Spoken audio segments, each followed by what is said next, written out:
కర్ణాటక మంత్రి రామలింగారెడ్డి రాజీనామా ఎపిసోడ్తో బెంగళూరు నగరాభివృద్ధి మంత్రిత్వ శాఖ ప్రాధాన్యం ఒక్కసారిగా తెలిసొచ్చింది. వాస్తవానికి బెంగళూరు నగరాభివృద్ధి అనేది కర్ణాటక రాష్ట్రానికి అది ఒక ప్రధాన ఆర్థిక వనరు.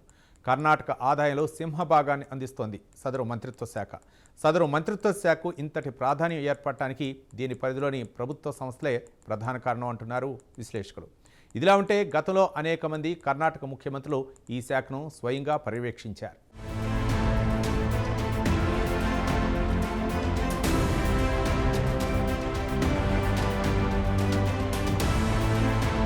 కర్ణాటకలో కొత్తగా ఏర్పడిన డీకే శివకుమార్ ప్రభుత్వంలో బెంగళూరు నగరాభివృద్ధి శాఖ కేటాయింపుపై అసంతృప్తి చెలరేగిన విషయం తెలిసిందే. ఆ శాఖ ఇవ్వలేదన్న కారణంతో మంత్రి రామలింగారెడ్డి తన పదవికి రాజీనామా చేశారు. చివరకు రామలింగారెడ్డిని ముఖ్యమంత్రి డీకే శివకుమార్ సముదాయించినట్లు వార్తలొచ్చాయి.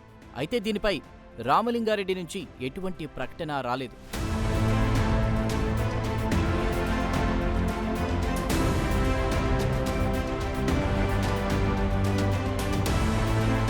మొత్తం మీద రామలింగారెడ్డి రాజీనామా ఎపిసోడ్తో బెంగళూరు నగరాభివృద్ధి మంత్రిత్వ శాఖ ప్రాధాన్యం బయటి ప్రపంచానికి తెలిసింది.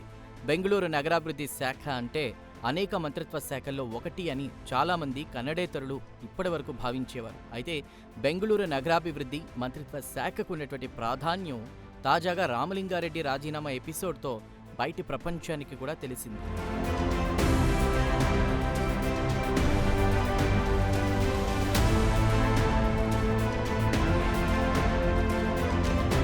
చాలా మందికి బెంగళూరు కేవలం ఒక నగరం మాత్రమే అనే అభిప్రాయం ఉంది. అయితే అది సరికాదంటున్నారు నిపుణులు. వాస్తవానికి బెంగళూరు నగరాభివృద్ధి అనేది కర్ణాటక రాష్ట్రానికే ఒక ప్రధాన ఆర్థిక వనరు.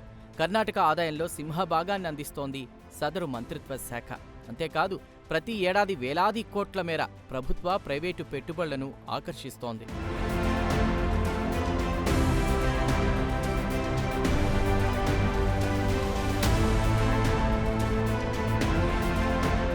వాస్తవానికి బెంగళూరు అనేది ఒక గ్లోబల్ సిటీ.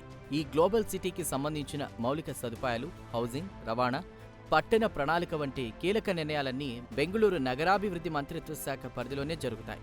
లక్షలాది మంది ప్రజల జీవితాలను శాసించే సదరు శాఖ చేతిలో ఉంటే రాష్ట్ర రాజకీయాల్లో తిరుగులేని పట్టు సాధించవచ్చని రాజకీయ నేతలు భావిస్తుంటారు. ఈ నేపథ్యంలోనే బెంగళూరు నగరాభివృద్ధి మంత్రిత్వ శాఖకు డిమాండ్ పెరిగింది.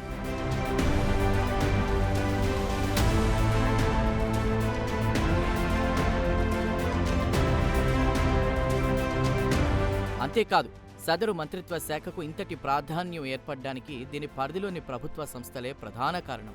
Bengaluru development authority, greater Bengaluru authority, metro rail corporation, Jalamandali వంటి కీలక సంస్థలన్నీ ఈ మంత్రిత్వ శాఖ కిందే పనిచేస్తాయి. నగరంలో అత్యంత విలువైన వనరుగా భావించే భూముల సేకరణ, లేఅవుట్ అనుమతులు, నమ్మ మెట్రో విస్తరణ, రోడ్డు ప్రాజెక్టుల వంటి భారీ బడ్జెట్ పనులన్నీ నేరుగా ఈ శాఖ పర్యవేక్షణలోనే సాగుతాయి.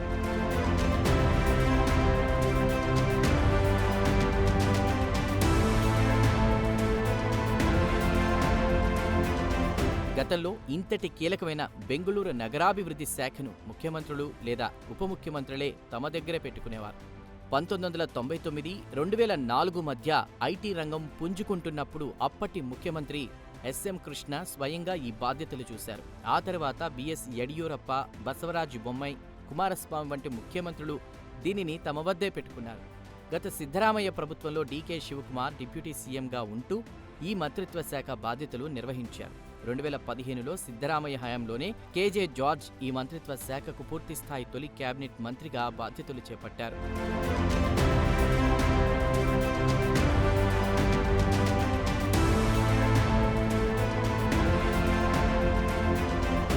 మరోవైపు బెంగళూరు నగర పరిధిలోనే ఏకంగా 28 అసెంబ్లీ నియోజకవర్గాలున్నాయి. ఇంత పెద్ద సంఖ్యలో ఉన్నటువంటి ఓటర్లను, ప్రజా సమస్యలను నేరుగా ప్రభావితం చేసే అవకాశం సదరు మంత్రికి ఉంటుంది. రోడ్లు, పబ్లిక్ ట్రాన్స్పోర్ట్ కోసం వేలాది కోట్ల పెట్టుబడులతో కూడిన ప్రాజెక్టులు ఇక్కడ జరుగుతూ ఉండడంతో ఈ మంత్రికి ప్రజల్లో గుర్తింపు ఎక్కువగా ఉంటుంది. ప్రాజెక్టులు సక్సెస్ అయితే సదరు నేత ప్రతిష్ట రాష్ట్ర స్థాయికి పెరుగుతుంది. అందుకే ఈ శాఖకు ఇంతటి ప్రాధాన్యం ఉందని నిపుణులు విశ్లేషిస్తున్నారు.